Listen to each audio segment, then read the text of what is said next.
Kwa majina naitwa Mariam Lucas Nolinale, natokea wilaya ya Kwimba. Nashukuru sana kwa jengo hili waliotujengea. Kwa hiyo sisi ndio tumekuwa wa kwanza kukaa katika wodi. Tunazidi kuwashukuru waliofanya kazi na Mungu awabariki sana. Sasa hivi tunapata huduma bora, unakaa karibu na mwanao, unanyonyesha vizuri, hakuna changamoto yoyote.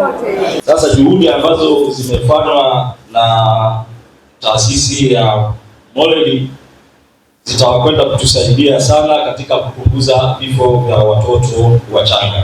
Serikali yetu ya Daktari Samia Suluhu Hassan imejipanga kuhakikisha kwamba vifo vinaendelea kupungua. Ili vifo kupungua sio hospitali peke yake, sio majengo peke yake.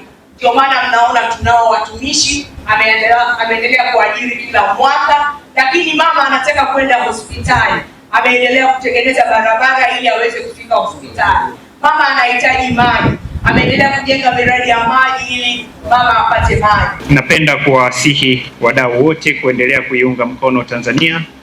Kwanza ni kupanua mfano Doris wa Kwimba hadi wilaya zingine. Nafikiri hili uligusia, kuna vituo vingine vitafanywa, na kuongeza uwekezaji katika mafunzo endelevu ya watumishi wa afya na watoto njiti.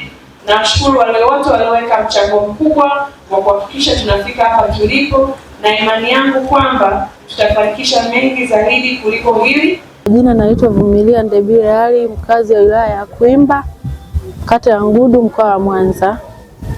Na furaha sana kupatikana kwa hii wodi kwa sababu watu walikuwa wanapata changamoto kubwa sana. Yaani kulikuwa na ule mlundikano, yani watu wanajikuta muda mwingi hapa hamna hiyo huduma, wanajikuta wanapelekwa Uganda kwa ajili ya huduma ambayo inaeleweka zaidi, lakini kwa sasa inapatikana wilaya ya Kwimba.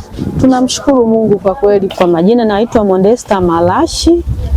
Ninashukuru sana kwa huduma iliyotolewa hapa kwa ajili ya watoto, maana tulikuwa tunahangaika sana, watoto walikuwa wanarundikana, matokeo yake yalikuwa ni hasara.